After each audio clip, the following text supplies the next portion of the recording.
シャッター街に無慈悲な宣告が響き渡る。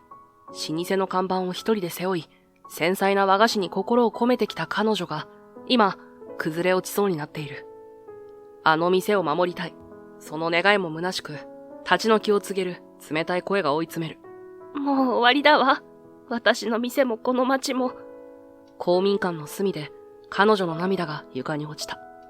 俺は、ただの便利屋。夢を奪われ、この寂れた商店街で息を潜めるように生きてきた。かつて描いた設計図は、誇りとともに心の奥底にしまい込んだまま。奴、俺の未来を奪った男が、今度はこの街と、彼女のささやかな希望までをも奪おうとしている。俺には何もできない。そう思っていた。だが、彼女のおえつが心の奥底の何かを叩き壊した。錆びついた怒りが、忘れかけていた情熱が、堰を切って溢れ出す。違う。このままじゃ終わらせない。終わらせるものか。待ってください。ざわめきの中、俺は立ち上がった。怪訝な視線。あざけるような奴の目。だが、もううつむかない。ヨレヨレの作業着の内ポケットで、忘れかけていた設計図が、確かに熱を持っている。俺は、息を飲む会場。涙で潤む彼女の瞳が俺を捉える。ただの便利屋じゃない。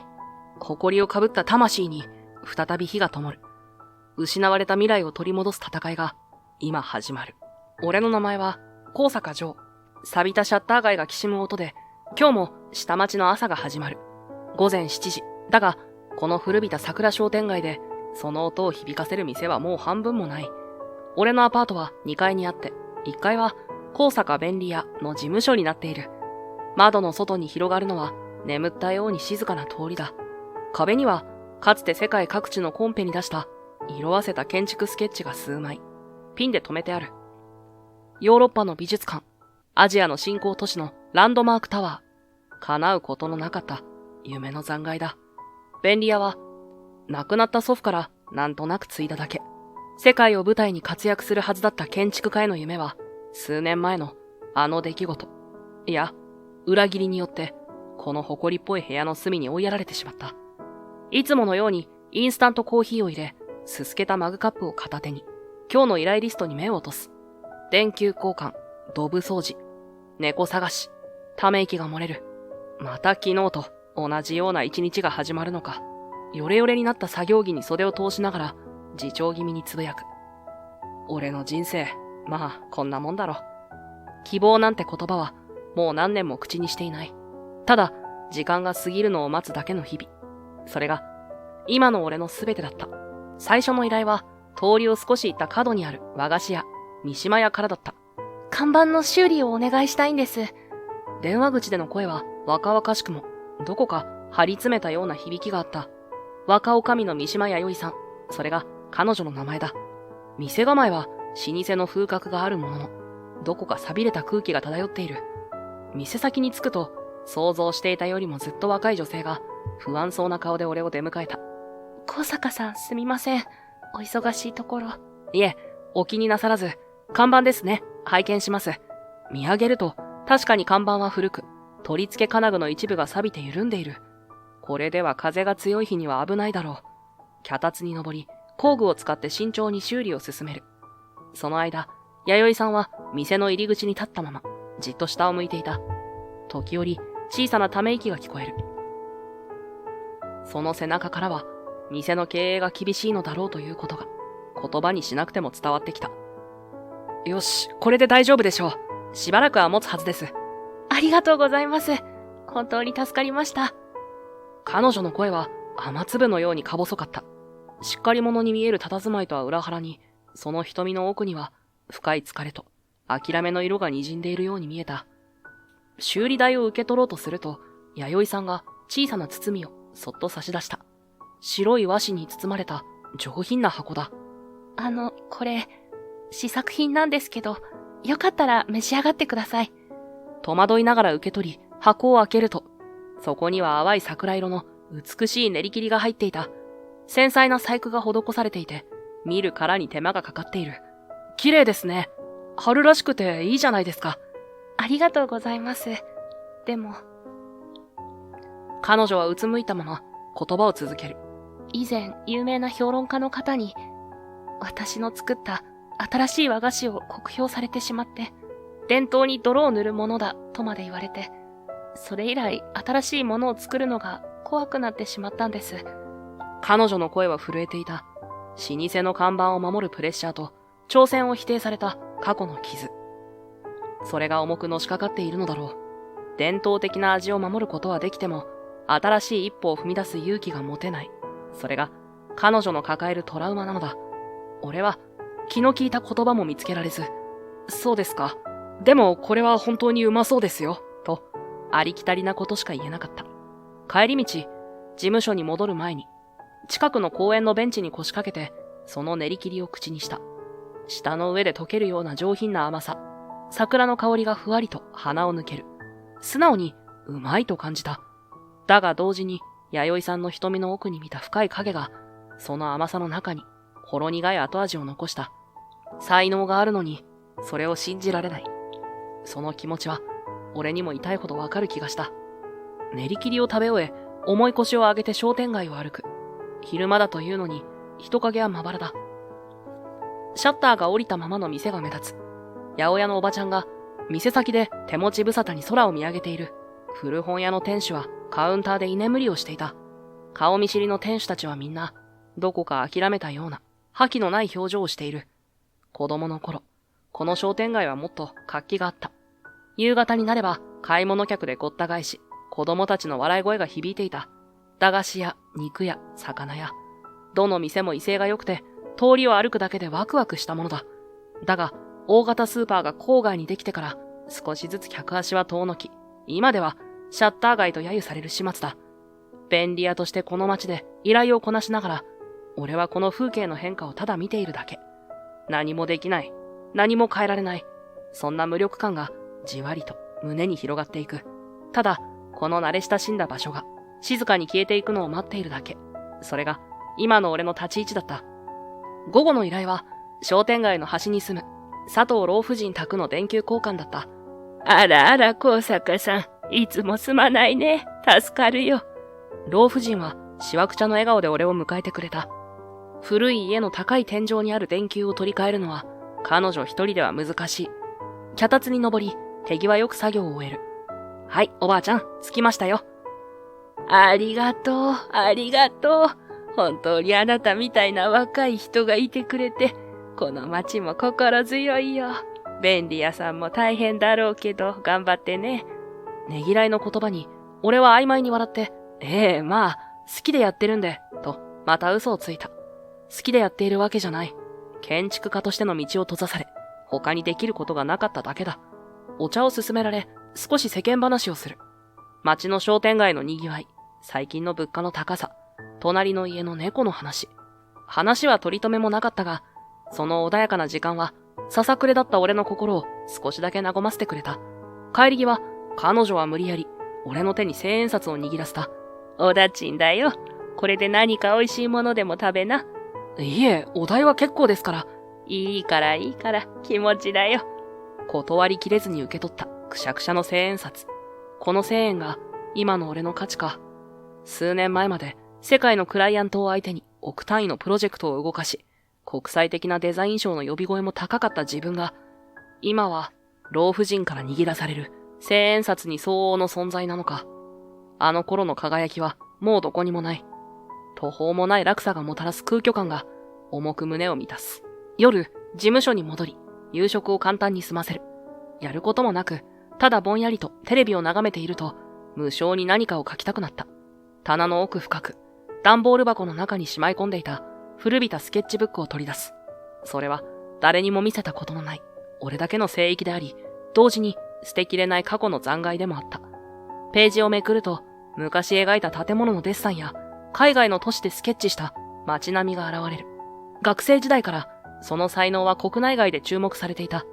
鉛筆を手に取り、新しいページを開く。だが、今描けるのは、錆びれた商店街、店主たちの顔、古びた建物のディテールだけだ。かつて未来の都市を描いたこの手で、建築への未練が線を一本引くたびに、心の奥底から蘇ってくる。デザインすることの喜び、想像することの高揚感、それは俺の血肉となっていたものだ。だが同時に、あの裏切りの記憶も蘇り、ペンを持つ手に力が入りすぎる。これはもう叶わない夢の残骸だ。スケッチブックを閉じ、再び棚の奥へと押し込もうとして、ふと手が止まる。表紙についた埃を、そっと指で拭った。まだ完全に諦めきれていない自分が、そこにいることに気づいてしまった。数日後、また、三島屋から電話があった。今度は雨漏りだという。ここ数日、しとしとと長雨が続いていた。すみません、高坂さん。またお願いしてもよろしいでしょうか。電話口の弥生さんの声は、前回よりもさらに弱々しく、か細く聞こえた。店に駆けつけると、厨房の天井の一部に、じわりと雨染みが広がっていた。昨日の夜からポタポタと。弥生さんは不安そうに天井を見上げている。その横顔は青ざめていた。わかりました。ちょっと屋根裏を見させてもらいます。脚立を借り、天井裏へと上がる。薄暗く、埃っぽい空間。梁や柱を頼りに進み、雨漏りの箇所を探す。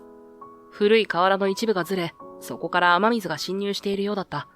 持ってきた防水シートとコーキング剤で応急処置を施す。本格的な修理は、晴れた日に屋根に登らないと難しいだろう。下へ降りて弥生さんに状況を説明する。とりあえず、これで雨漏りは止まるはずです。晴れたらまたちゃんと修理に来ます。ありがとうございます。本当に何から何まで。彼女は深々と頭を下げた。そして、ぽつりとつぶやいた。私、この店ちゃんと守っていけるのかな。その言葉には、深い不安と孤独が滲んでいた。老舗の看板、借金、そして再開発の噂。彼女が一人で抱え込んでいるものの重さを垣間見た気がした。俺は、かけるべき言葉を見つけられなかった。ただ、その不安が人事とは思えなかった。俺もまた、守りたいものを失い、未来を見失っている点では同じだったからだ。彼女との間に見えないけれど、確かな心の壁が存在していることを感じた。弥生さんの不安は、杞憂ではなかったのかもしれない。商店街に妙な噂が流れ始めた。大手デベロッパーが、この一帯の再開発を計画しているらしい。というのだ。最初はただの噂話だと思っていたが、日に日にその話は具体性を帯びてきた。おい、聞いたか？駅前のタワーマンション建てた会社らしいぞ。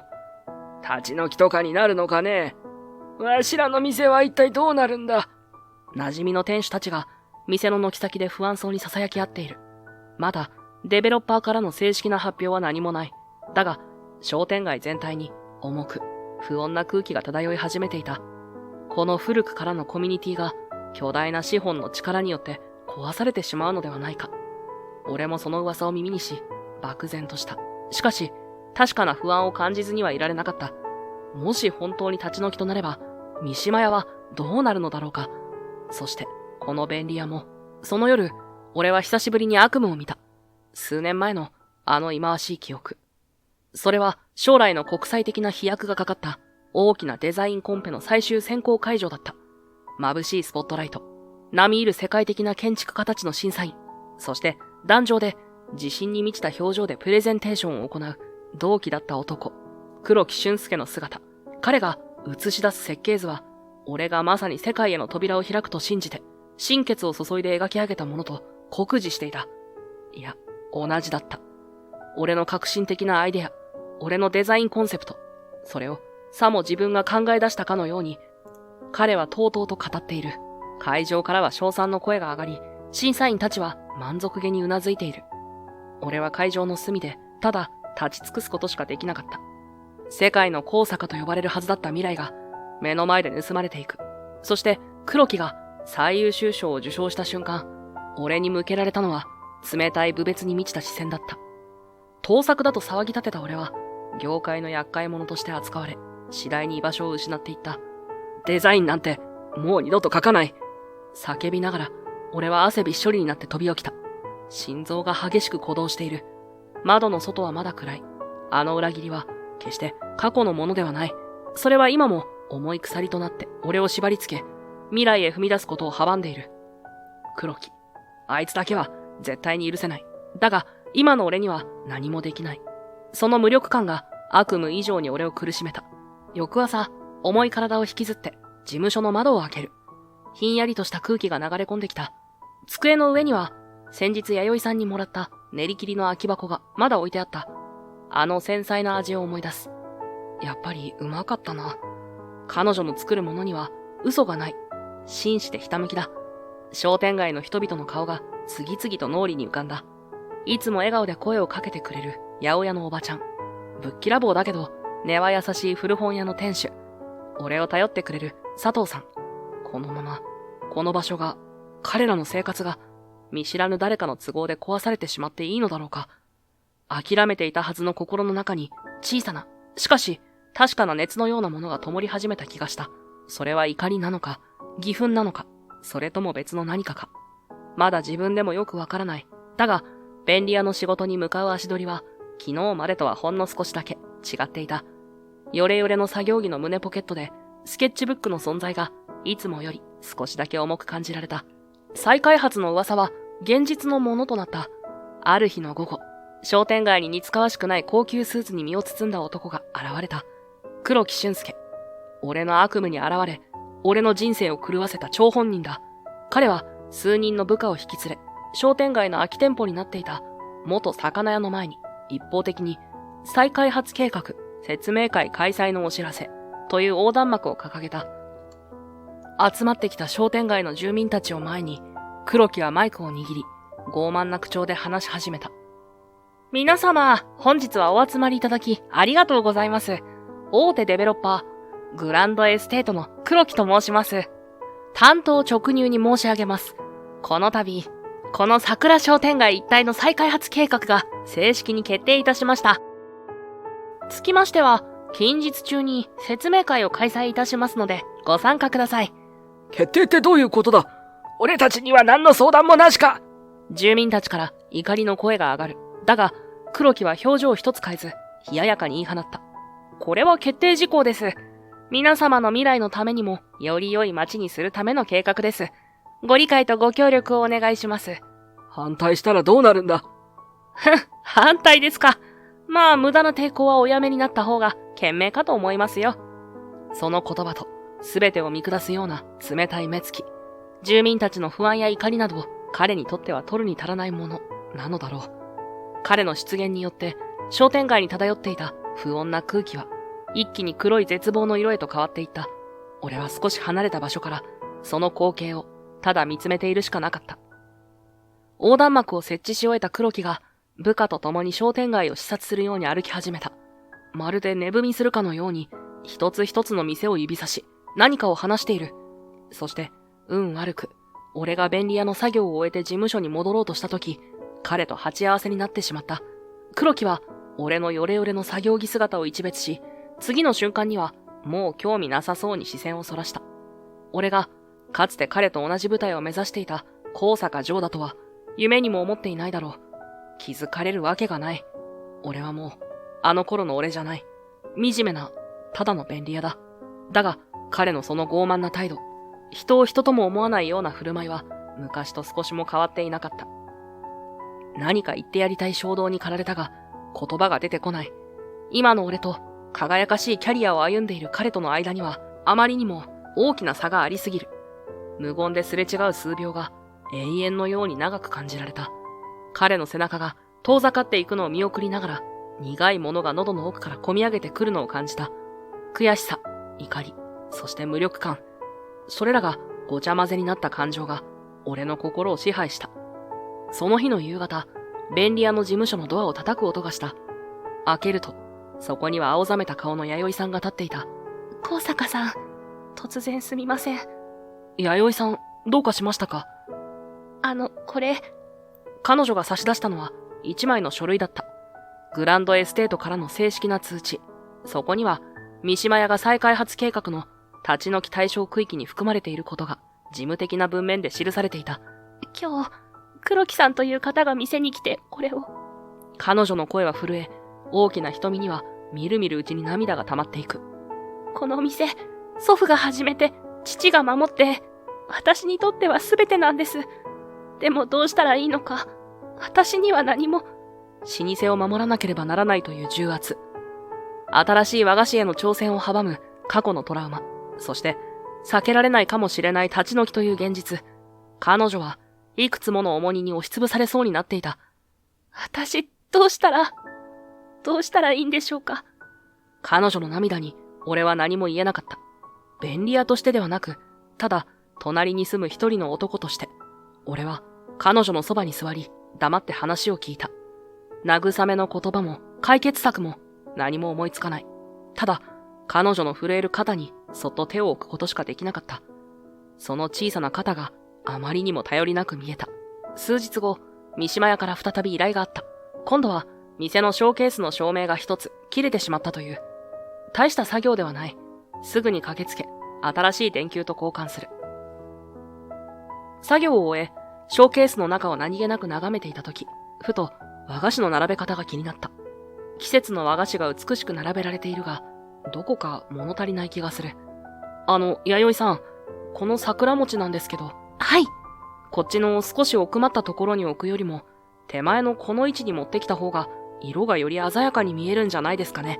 照明の当たり方もこっちの方が、建築デザインをしていた頃の癖だろうか。光と影、色彩のバランス、視線の誘導。そんなことが自然と頭に浮かび、口をついて出てしまった。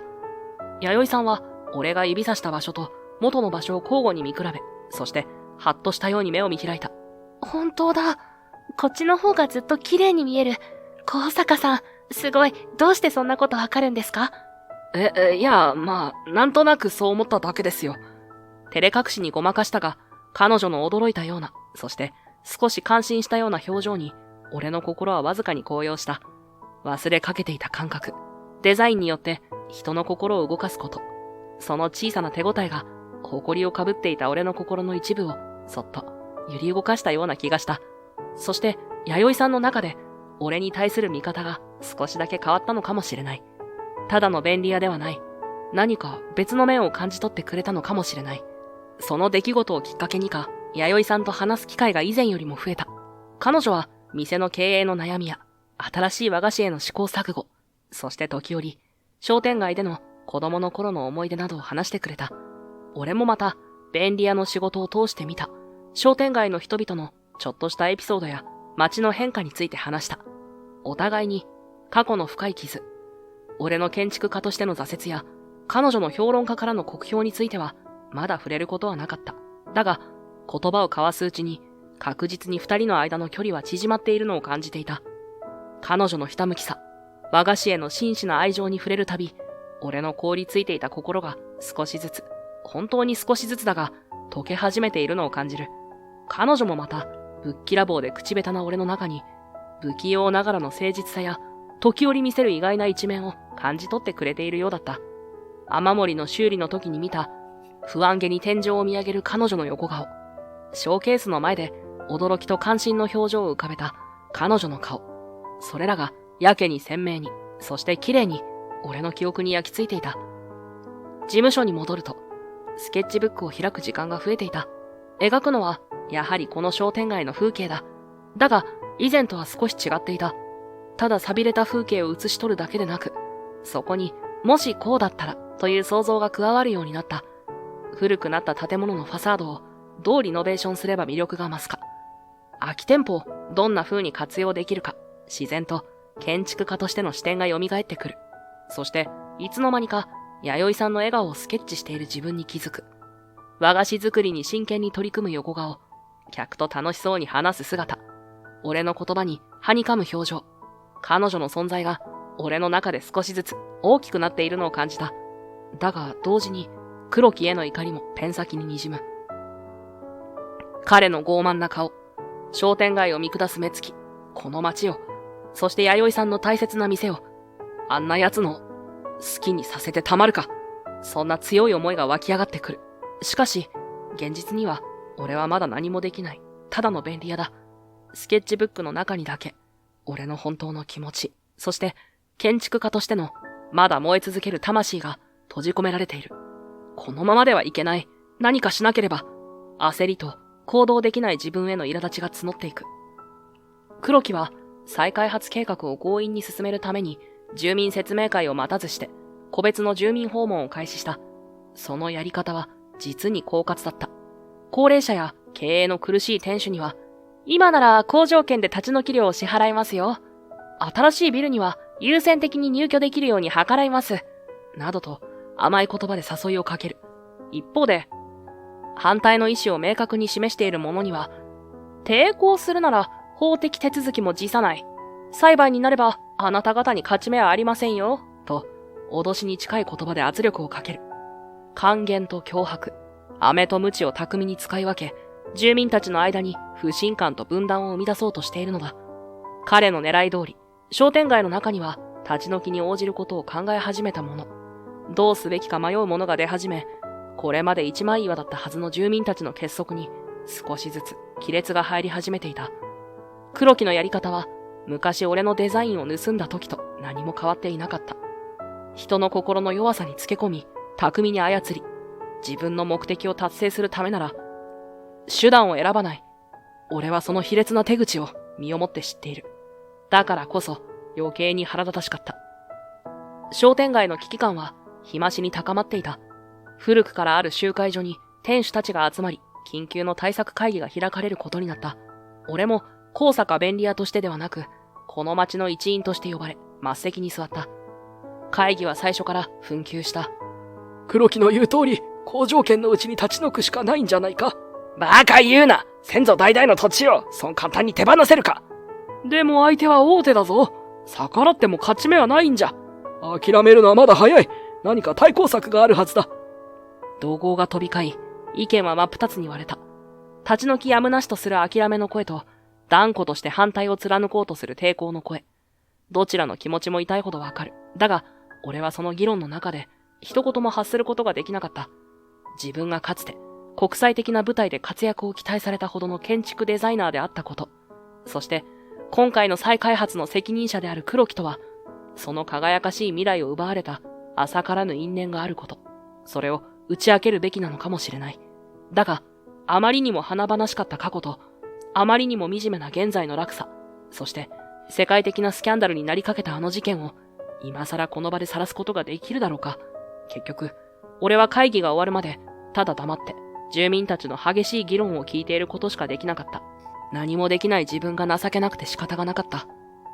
会議は結論が出ないまま、重苦しい雰囲気の中で終わった。帰り道、街灯の下でうなだれている弥生さんの姿を見かけた。店の前で鍵を開けるのをためらっているようだった。弥生さん。声をかけると、彼女は顔を上げた。その目は赤く腫れていた。高坂さん、ごめんなさい。情けないところを見せて。いや、私やっぱりダメかもしれない。店を守るなんて、私には。諦めの言葉が彼女の口から漏れる。だが、次の瞬間、彼女はキュッと唇を結び、顔を上げた。ダメじゃない。諦めちゃダメよね。彼女は自分の方を軽く叩いた。高坂さんの言葉、思い出したんです。色が映えるって言ってくれたこと。それにこの前の試作品、うまいって言ってくれたこと。彼女の瞳に小さな、しかし確かな光が宿っていた。私もう一度やってみる。私の和菓子で何かできることがあるかもしれない。やってみせる。そう言うと、彼女はきびすを返し、店の厨房へと入っていった。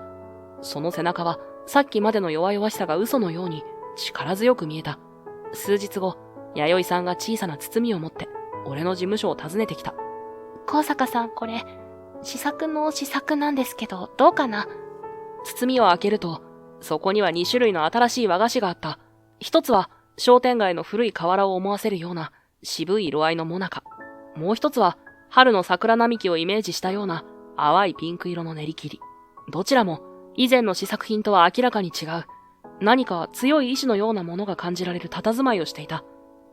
恐る恐る、もなかを一口いただく。香ばしい皮の中に上品な甘さのあん。どこか懐かしく、それでいて新しい。次に練り切りを口にする。繊細な舌触りの中に彼女の迷いと、それでも前に進もうとする決意が確かに感じられた。うまい。すごくいい。これはあなたらしい味がする。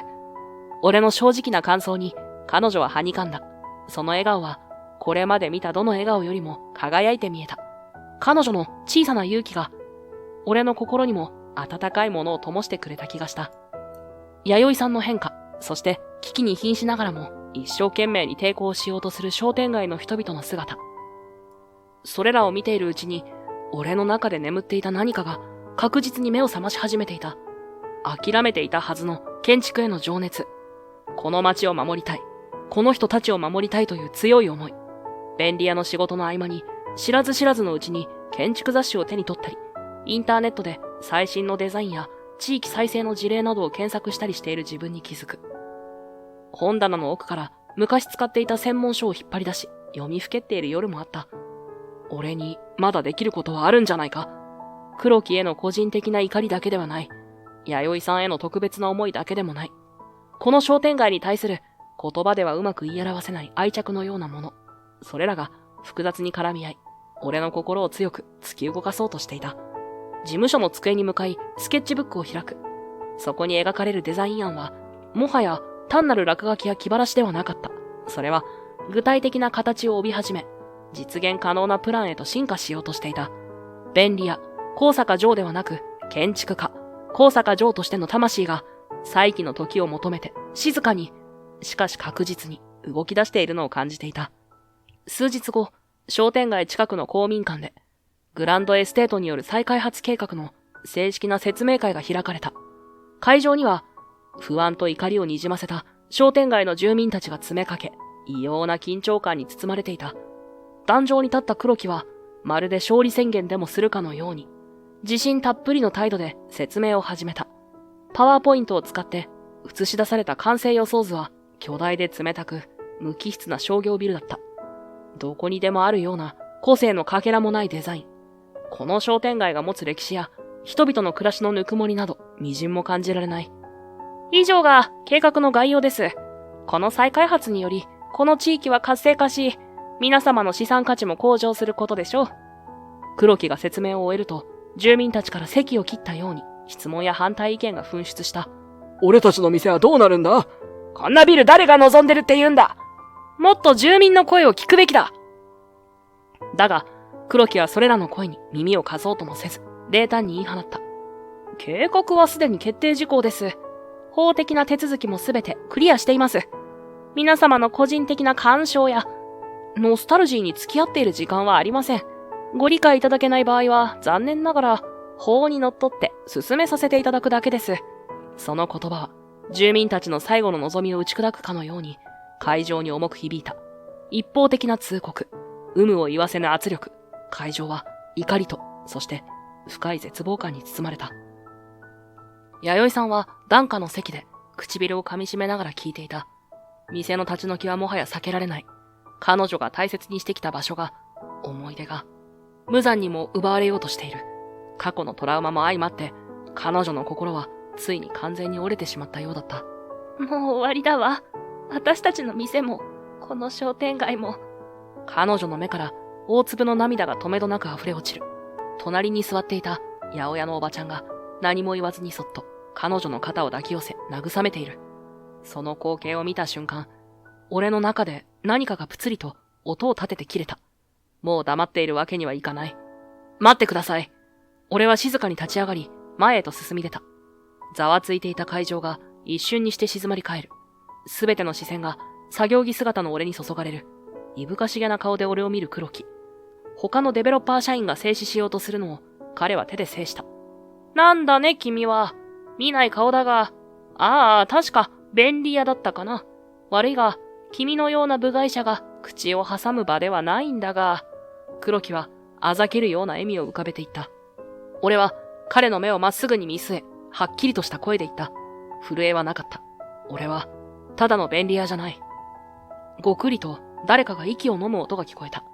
俺はいつも持ち歩いていたあの古びたスケッチブックを取り出した。そして弥生さんと集まった住民たちの前にそのページを開いてみせた。俺が考えたこの商店街の未来です。スケッチブックには詳細なデザイン案が何枚も描かれていた。古民家を改装した温かみのあるカフェ。弥生さんの三島屋と連携した和菓子作りの体験もできるイベントスペース。子供たちが安全に遊べる緑豊かなポケットパーク。商店街の古いアーケードを生かしたレトロモダンな遊歩道。それは黒木が提示した冷たいビルとは全く違う。この商店街の歴史と魅力を最大限に生かし、未来へと繋いでいくための温故知新の再生デザイン案だった。手書きのスケッチは熱を帯び、俺の思いが込められていた。会場から驚きとかすかな希望のどよめきが起こった。俺の名前は高坂城、元建築デザイナーです。俺の告白に会場は水を打ったように静まり返った。誰もが信じられないという表情で俺を見ている弥生さんが隣で息を飲む気配が分かった。そうだろうな。この数年間、俺はこの下町で過去を捨てて、息を潜めるように生きてきたのだから、祖父の後を継いだだけの、ただの便利屋として、国際的な建築界の華やかなニュースなど、この古びた商店街の人々の穏やかな日常とは、あまりにもかけ離れた世界だ。俺の名前、高坂城が、かつて世界の高坂として将来を嘱望され、ほんの少しばかり業界誌や専門誌を賑わせていたことなど、彼らが知る由もないだろう。俺自身も知られたいとは思わなかった。だが、その静寂を破って、住民の中にいた若い男性の一人が、おずおずと声を漏らした。高坂城って、もしかして、数年前に世界的なデザインコンペで、革新的な。彼のような、建築やデザインに特別関心のあるもの以外には、忘れられた名前、あるいは、そもそも最初から届きもしなかった名前なのだ。それでも、完全に無名だったわけではない。悪名として記憶している者もいるかもしれない。俺は、その若者の言葉を肯定も否定もせず、壇上の黒木をまっすぐに見据えて続けた。そして、そこにいるグランドエステートの黒木俊介は、数年前、俺が考えたこのデザインを盗んで、国際コンペに優勝し、今のその地位を手に入れた男です。会場全体が大きくどよめいた。黒木の顔から一瞬にして血の気が引いた。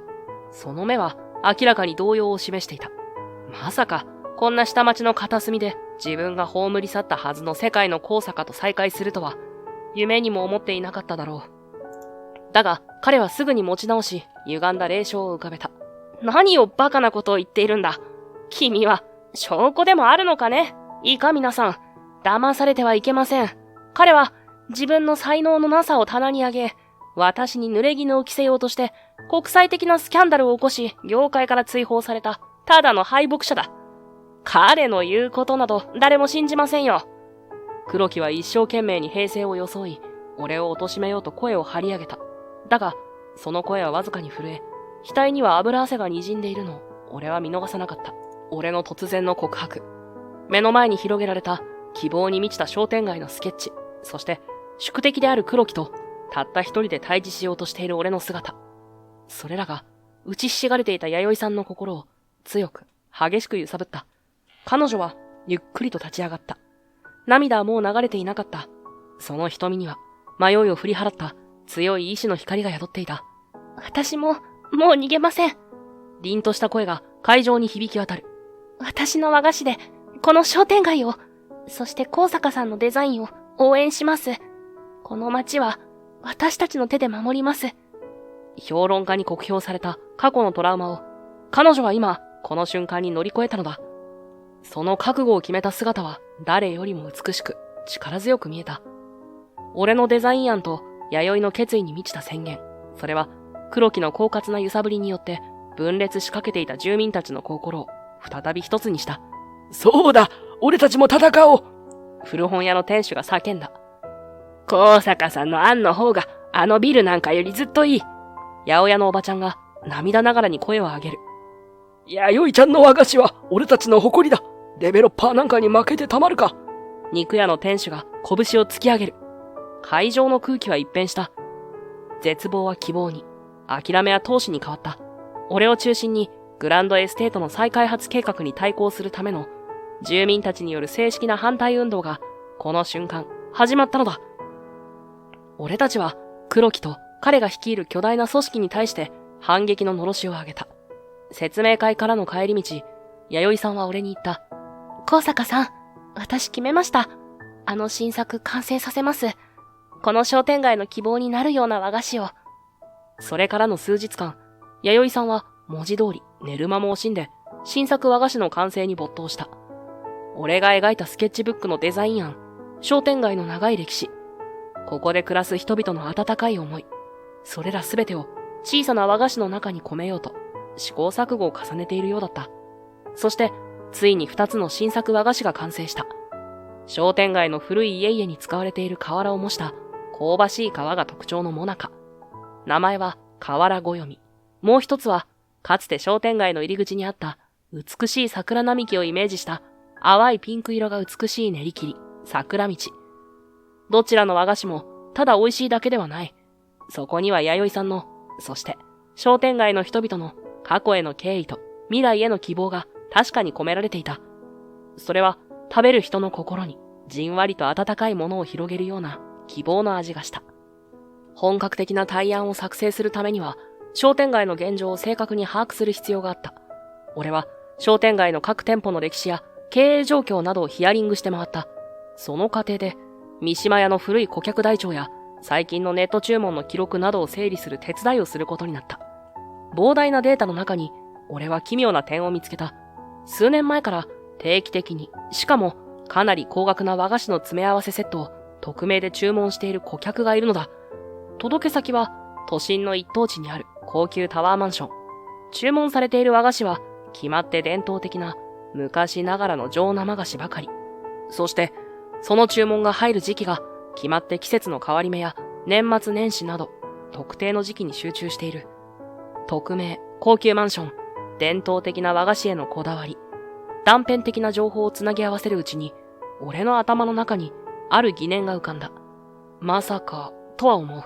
だが、届け先の住所を調べてみると、それは黒木が以前住んでいたとされるマンションの近くだった。確証はない。だが、もしそうだとしたら、彼は一体何を思って弥生さんの店の和菓子を買い続けているのだろうか。この時点では、それは解けない謎として、俺の心に引っかかった。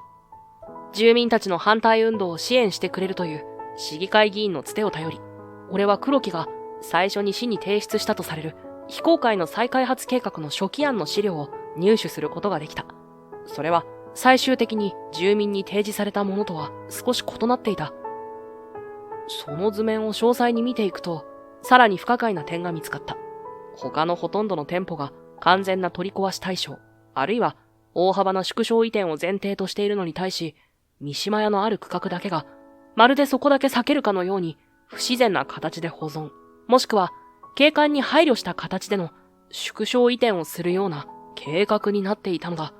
資料の片隅には、三島屋は特別措置を検討という手書きのメモ書きまで残されていた。これは一体どういうことだ？黒木は三島屋に対して何か特別な感情でもあるというのか？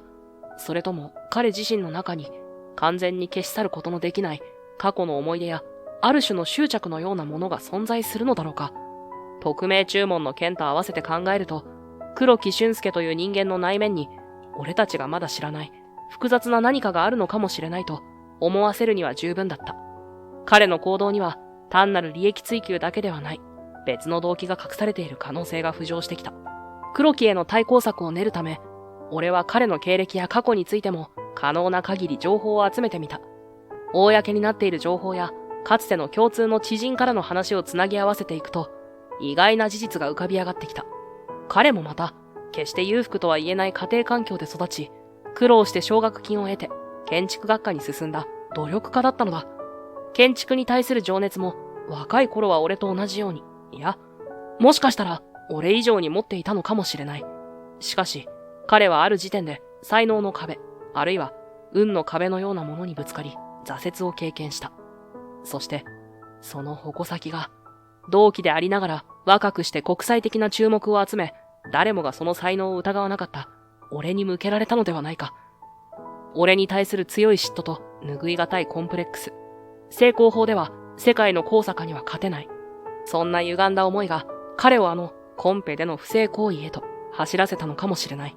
彼の心の奥底には純粋な建築への憧れと、それを叶えられない現実への苛立ち、そして俺に対する愛憎入り混じった歪んだライバル意識が渦巻いているのではないか。そう考えると、彼の今の傲慢な態度の裏に隠された脆さや弱さのようなものが見えてくる気がした。だが、だからといって、彼のやってきたこと、やろうとしていることが許されるわけでは決してない。住民たちの後押しを受け、俺は本格的な対案の作成に没頭した。高坂便利屋のシャッターには、しばらく休業しますという張り紙を出した。事務所の奥にしまい込んでいた埃まみれの CAD ソフトが入ったパソコンを起動させ、製図台を引っ張り出す。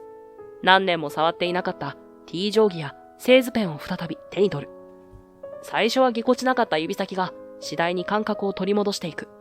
夜を徹して図面を引き、素材サンプルを取り寄せ、建物の模型を作る。その作業は苦しいけれど、同時に忘れかけていた充実感と喜びを俺に与えてくれた。設計している間は時間を忘れ、すべての悩みから解放される。俺は再び建築家、高坂城に戻っていたのだ。そんな俺のもとへ、弥生さんが夜食やコーヒーの差し入れを持って、毎日のように訪ねてきてくれた。高坂さん、無理しないでくださいね。ありがとう、弥生さん。でも大丈夫。今すごく楽しいんだ。よかった。彼女は多くを語らない俺の心中を察してくれているようだった。言葉を交わさなくても、お互いの思いや目指しているものが理解できる。二人の間にはいつしか言葉以上の強い信頼関係が生まれていた。彼女の存在が俺の大きな支えになっていた。弥生さんが心を込めて作り上げた新作和菓子、瓦ごよみと桜道が三島屋の店頭に並ぶとすぐに評判となった。その美しい見た目と味はもちろんのこと。それぞれの和菓子に込められたストーリー、商店街の歴史への敬意、再生への強い願いが多くの人々の共感を呼んだのだ。最初は地元の人々や常連客の間での評判だったが、ある日、地元のケーブルテレビが取材に来たのをきっかけに、状況は一変した。番組で紹介されると、SNS で泣ける和菓子、応援したくなるお店として、瞬く間に情報が拡散。やがて、全国ネットの朝の情報番組でも取り上げられ、三島屋には遠方からも客が訪れるようになった。行列ができるようになった店の前で、忙しそうに、しかし、生き生きとした表情で接客する弥生さんの姿があった。彼女の和菓子は単なる商品ではなく、この商店街の再生への願いを象徴するシンボルとなっていた。小さな和菓子が起こした奇跡は、住民たちに大きな勇気と希望を与えた。俺たちが練り上げた具体的で魅力的な商店街再生の対案。弥生さんの和菓子が生み出した感動と共感の輪。そして、立ち退き圧力に屈せず、粘り強く活動を続ける住民たちの姿。これらが組み合わさり、古き良き商店街の奇跡的な抵抗としてメディアで大きく報じられるようになった。新聞記事、テレビの特集、ネットニュース。最初は好意的な紹介だったが、次第にグランドエステートの強引な開発手法や利益優先の姿勢に対する批判的な論調が強まっていった。黒木が過去に起こしたとされるデザイン盗用疑惑についても、匿名ながら報じるメディアも現れ始めた。世論の風向きは明らかに変わり始めていた。大手デベロッパーといえども、ここまで社会的な批判が高まると無視することはできないはずだ。黒木が進めてきた再開発計画の雲行きは日に日に怪しくなっていった。俺たちの反撃は着実に効果を上げ始めていたのだ。勝利はまだ見えない。ただ、確かな手応えを感じていた。俺たちが提出した商店街の歴史と未来をつなぐ再生デザイン案。それは単なる反対意見ではなく、具体的で実現可能で、そして何よりも、人々の心を動かす魅力を持っていた。メディアを通じて、その内容が広く知られるようになると、グランドエステート本社には、計画の見直しを求める声が殺到した。高まり続ける世論の批判は、もはや無視できないレベルに達していた。ついに、グランドエステート本社は、現行の再開発計画の大幅な見直し、そして、住民との対話を重視する方針へと転換することを発表した。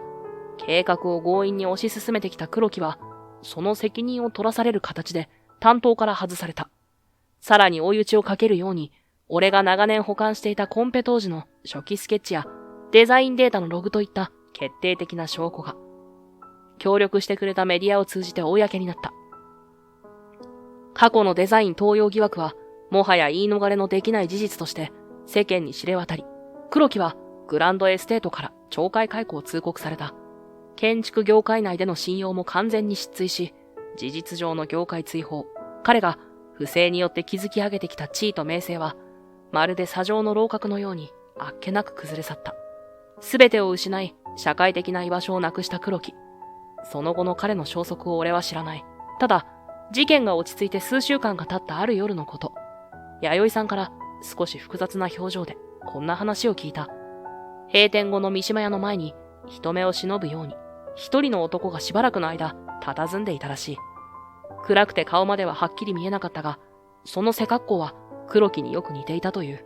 男は店の中の明かりをじっと見つめた後、何も言わずに立ち去った。そしてその翌日、彼の元同僚だという人物を通じて、弥生さんのもとに現金書き留める代金が送られてきた。添えられたメモには、河原暦と桜道を一つずつ、とだけ書かれていたという。もちろん、差出人の名前はなかった。弥生さんは複雑な気持ちでその注文を受け、和菓子を用意したそうだ。どこかで誰にも見られず、彼はその和菓子を口にしたのだろうか。そして、もし口にしたのなら、そこにどんな味を感じたのだろうか。うまいなと子供の頃のように素直な気持ちでつぶやくことができただろうか。それは彼の中にほんのわずかに残された人間性の証だったのかもしれない。そう思うことにした。事件が解決し、俺の汚名がある程度注がれると、俺の元には国内の大手設計事務所だけでなく、かつて俺の才能を評価してくれていた海外の著名な事務所からも驚くような条件での誘いの話が舞い込んできた。建築家、高坂城としての完全復活。それは、かつての俺が渇望していた未来だったかもしれない。だが、俺はその全てを丁重に断った。俺が選んだ道は、この桜商店街に小さな設計事務所を開くことだった。便利屋の事務所を改装し、高坂地域設計という看板を掲げた。大きなプロジェクトを手掛ける華やかさはないかもしれない。でも、この街の人々と顔を合わせ、語り合いながら、彼らの思いを形にしていく。そんな地域に根ざした建築家でありたいと思ったのだ。失われた時間を取り戻すように、俺は改めて弥生さんに自分の思いを伝えた。彼女は頬をあからめながら静かにうなずいてくれた。俺たちは恋人として、そしてこの商店街の再生を共に目指すパートナーとして、新しい一歩を踏み出すことを誓い合った。便利屋の看板も完全には下ろさない。街の何でも屋でもあり、地域に根ざした建築家。それが新しい高坂城の姿だ。回り道はしたけれど、ようやく自分の進むべき道を見つけられた気がした。俺が作成した再生デザイン案をもとに、商店街の再生プロジェクトが住民たちの手によって具体的に動き出した。行政からの補助金も取り付け、まずは空き店舗になっていた数軒を改装することから始まった。若い夫婦がおしゃれなカフェを開いた。定年退職した元美術教師が小さなギャラリー兼アトリエを始めた。古本屋の店主は店の奥に小さな読書スペースを作った。俺も建築家としてそれらの計画にアドバイスをしたり、設計を手伝ったりしている。弥生さんの三島屋は以前にも増して多くの客で賑わっている。河原暦と桜道は今や商店街の顔となり、伝統の味を守りつつ、新しい挑戦を続ける若女将の姿は多くの人々に勇気を与えている。かつてシャッター街と呼ばれた通りに少しずつ、しかし確実に新しい活気が戻ってきた。子供たちの声が聞こえるようになり、夕方には買い物客の姿も増えた。失われた賑わいが完全に戻るまでにはまだ時間がかかるだろう。だが、商店街の人々の顔には以前のような諦めの色はなく、未来への希望が満ち溢れていた。ある日の夕暮れ時、俺は新しく設置された商店街のベンチに座り、スケッチブックを開いていた。隣には仕事を終えた弥生さんが優しい笑顔で寄り添っている。今日の便利屋仕事や建築相談の合間に描いたカフェの新しいファサードや楽しそうに通りを歩く人々の姿がページを埋めている。スケッチブックにはまだ何も描かれていない。真っ白なページもたくさん残っている。ねえ、ジョーさん。これからこの街をどんな風にしていきたい？弥生さんが俺の肩にそっと頭を寄せながら尋ねる。そうだな。俺はペンを手に取り、彼女の問いに答える代わりに新しいページに線を描き始めた。そこにはもっと緑が増え、人々が集い、笑い声が絶えない暖かい未来の商店街の姿が少しずつ形になっていく。西の空が茜色に染まっている。商店街の店々に次々と暖かな明かりが灯り始める。俺たちの未来を、そしてこの愛すべき商店街の未来を優しく照らし出しているようだった。希望はここからまた始まっていくのだ。